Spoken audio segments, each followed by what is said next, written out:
গর্জি বন দপ্তরের বিভিন্ন জায়গায় শালগাছ কেটে দিয়েছে বন দস্যুরা। এক্ষেত্রে নীরব দায়িত্বপ্রাপ্ত আধিকারিকগণ। গত কয়েক বছর ধরে সারা রাজ্যে বন ধ্বংস করার নানা চিত্র সাংবাদিকদের ক্যামেরায় ধরা পড়ার পর সরকারিভাবে বন দস্যুদের বিরুদ্ধে কোনো ধরনের কড়া ব্যবস্থা নিতে দেখা যায়নি। ফলে বন দস্যুদের সাহস দিন দিন বেড়েই চলেছে। গত কিছুদিন ধরে উদয়পুর মহকুমায় মাতাবাড়ি বিধানসভার অন্তর্গত পেরাতিয়া, সিমসিমা, জুয়ালিখামার, তৈনানি সহ বিভিন্ন এলাকার বন ধ্বংস করার অভিযোগে বন দপ্তরের আধিকারিকদের কাছে খবর থাকলেও বন দস্যুদের কাছ থেকে বনকে রক্ষা করার জন্য অন্য কোনো ধরনের ব্যবস্থা নেওয়ার কথা জানা নেই।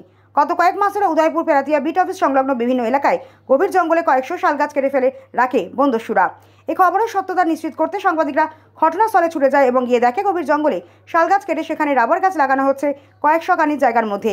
এই নিয়ে গর্জি বিট অফিসার রামকৃষ্ণ আচার্য, পেরাতিয়ার বিট অফিসার সুবল কুমার নয় এবং মহকুমার ফরেস্ট মোবাইল অফিসার সেবন কুমার ত্রিপুরাকে শালগাছ কাটা এবং বেআইনিভাবে রাবার গাছ লাগানোর ব্যাপারে জিজ্ঞেস করা হলে তারা প্রত্যেকে এই গাছ কাটার বিষয়ে অবহিত থাকা সত্ত্বেও কেন বন দস্যুদের বিরুদ্ধে ব্যবস্থা নেওয়া হচ্ছে না এই বিষয়ে জানান তাদের কর্মী নেই, যাতায়াতের জন্য গাড়ি নেই। গত 2 বছর আগে যেখানে এই বেটে 20 থেকে 25 জন কর্মী ছিল, বর্তমানে তা কমে দাঁড়িয়েছে 10 থেকে 11 জনে।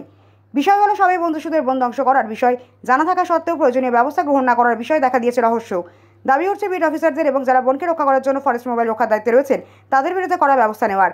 এই বন ধ্বংস করার ফলে কয়েক লক্ষ টাকার যেভাবে শালগাছ কেটে ফেলা হয়েছে তার দায় কে নেবে উঠছে প্রশ্ন। আপনারা কেন তাদেরকে আটকাতে পারছেন না বিষয়টা? অ্যাকচুয়ালি সত্য কথা বলতে কি, স্টাফ তো ত্রিপুরার যে সব জায়গাতেই শর্ট। পেরাতিয়াতে আমার আগে বা মনে করেন অতীতে 20 থেকে 25 জন স্টাফ থাকতো। সেই জায়গায় দাঁড়ায় আজকে আমি আমার যে ডিউটি রেজিস্টার আছে, ডিউটি রেজিস্টারটা আমার কাছে সাফিসিয়েন্ট স্টাফ নাই।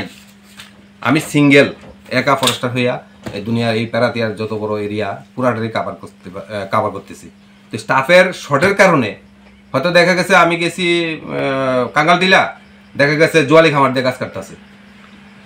আমার এই সমস্যার কারণে হয়তো সময় মতো সব জায়গায় আমি যাইতে পারতেছি। টোটালি এখন পেরাতিয়া আপনি একাই স্টাফ? হ্যাঁ, একাই স্টাফ। এর মধ্যে পিএল আছে, এগুলি রেস্ট হাউস বা বিভিন্ন কাজে ব্যস্ত থাকে। আর পিএলদেরকে নিয়ে তো আর আমি সবসময় ধরে পারতেছি না।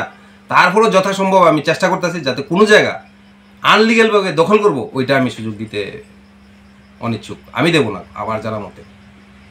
আমার ব্যুরো রিপোর্ট, হাল্লা বল।